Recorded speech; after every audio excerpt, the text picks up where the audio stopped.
Hello guys, welcome to on channel the current world. So friends, आज हम बात करेंगे NCERT Indian geography chapter number 8 की, जिसका नाम है भारत की नदियां, जिसका पार्ट 3 आज हम डिस्कस करने वाले हैं। ब्रह्मपुत्र नदी मैपिंग के थ्रू आपको समझाने का प्रयास करेंगे। इससे पहले पार्ट 1 और 2 हम डिस्कस कर चुके हैं। गंगा नदी तंत्र और सिंधु नदी तंत्र हम डिस्कस कर चुके हैं, ठीक है। उनको अगर आप देखना चाहेंगे तो आपको डिस्क्रिप्शन बॉक्स में इसका लिंक मिल जाएगा, आप जाके देख लेना, बहुत ही इंपॉर्टेंट है। और गाइस, ब्रह्मपुत्र नदी को समझने से पहले आपसे रिक्वेस्ट करता हूँ, प्लीज़ वीडियो को लास्ट तक देखना, और हो सके तो इससे जुड़े सारे इंपॉर्टेंट जो पॉइंट हैं वो भी हम नोट करते चलना। सो गाइज, अगर वीडियो अच्छा लगे तो प्लीज़ लाइक, सब्सक्राइब, कमेंट और इससे जुड़ना। So guys, let's start the video.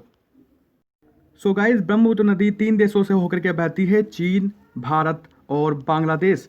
इसको अलग अलग नामों से भी जाना जाता है। इसको चीन के अंदर सांगपो नाम से जाना जाता है, और अरुणाचल प्रदेश के अंदर इसको दिहंग नाम से जाना जाता है, और कहीं ना कहीं असम के अंदर इसको ब्रह्मपुत्र नाम से जाना जाता है।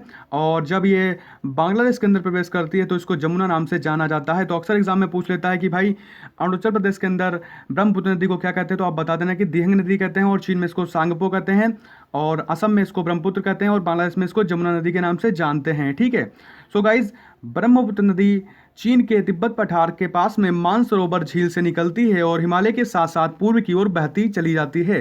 पूर्व की ओर बहने के साथ में यहाँ पर जो है नामचा बरवा नामक एक पूर्व की ओर पर्वत पड़ता है। यहाँ पर जहाँ पे मैं मार्किंग कर रहा हूँ, यहाँ पर नामचा बरवा नामक एक पर्वत स्थित है। इसके बाद में ये ब्रह्मपुत्र नदी यू टर्न लेकर के सीधा जो है पूरी तरीके से अरुणाचल प्रदेश के अंदर प्रवेश करती है। अरुणाचल प्रदेश में प्रवेश करने के बाद में ये जो हमारी नदी है, इसमें कहीं ना कहीं जो है दो नदियाँ मिलती आकर के हैं। एक तो दिहंग नदी मिलती आकर के है यहाँ पर, और यहाँ पर एक लोहित नदी मिल जाती है इसमें।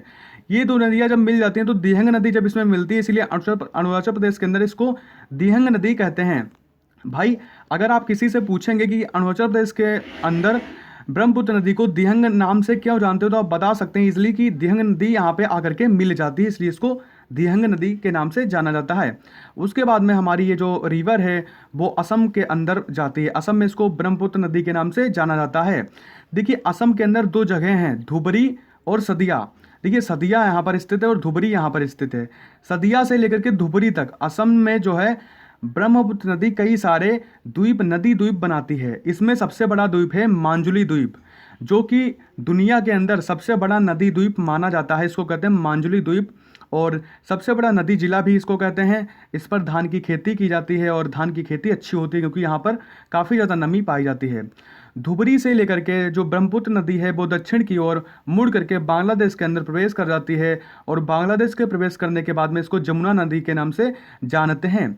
जब ये जमुना हमारे जो ब्रह्मपुत्र नदी जो है वो जमुना बन गई कहाँ, बांग्लादेश के अंदर, तब हमने आपको पता था कि गंगा जो रिवर है वो उसके बाद में गंगोत्री ग्लेशियर से निकलने के बाद में इधर आते आते यहाँ पर प्रवेश करने के बाद में इसकी दो शाखाओं में ही विभक्त हो जाती है। जो इसकी पहली शाखा है वो जो है बांग्लादेश के अंदर प्रवेश करती है, जिसको पद्मा नाम से जानते हैं, और हुगली नाम से ये जो है पश्चिम बंगाल के अंदर प्रवेश कर जाती है, ठीक है। तो ये जो पद्मा नाम से ये जो गंगा रिवर आई, भगीरथी इसकी जो प्रमुख धारा आई, वो जमुना में मिक्सअप होकर के आगे बढ़ती है। जमुना में मिक्सअप होने के बाद में जब आगे बढ़ती है तो उसमें मेघना नदी जो मणिपुर से आती है, वो इसमें मेघना नदी मिल जाती है। मेघना नदी के मिलने के बाद में ये जो नदी है वो क्रमशः मेघना नाम से होकर के जान करके इसका नाम आगे मेघना पड़ जाता है। उसके बाद में मेघना नाम से आगे बढ़ती है और फाइनली बे ऑफ बंगाल के अंदर गिर जाती है, ठीक है। तो उम्मीद करते हैं आप समझ गए होंगे।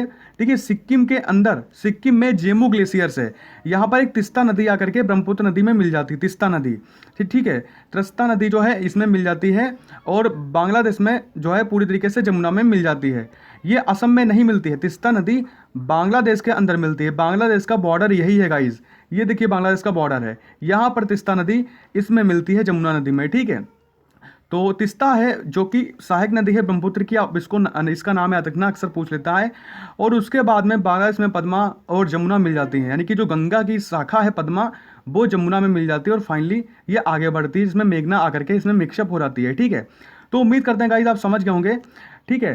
तो ब्रह्मपुत्र की प्रमुख सहायक नदियाँ जो उनको आप समझ लीजिए। देखिए, ब्रह्मपुत्र की प्रमुख जो सहायक नदियाँ हैं, एक पहले हो गए दिहंग, लोहित, धनश्री, सुबानसिरी, जिया भरेली, पगलादिया, मानस, तिस्ता और पिथुमारी, ये प्रमुख नदियां हैं।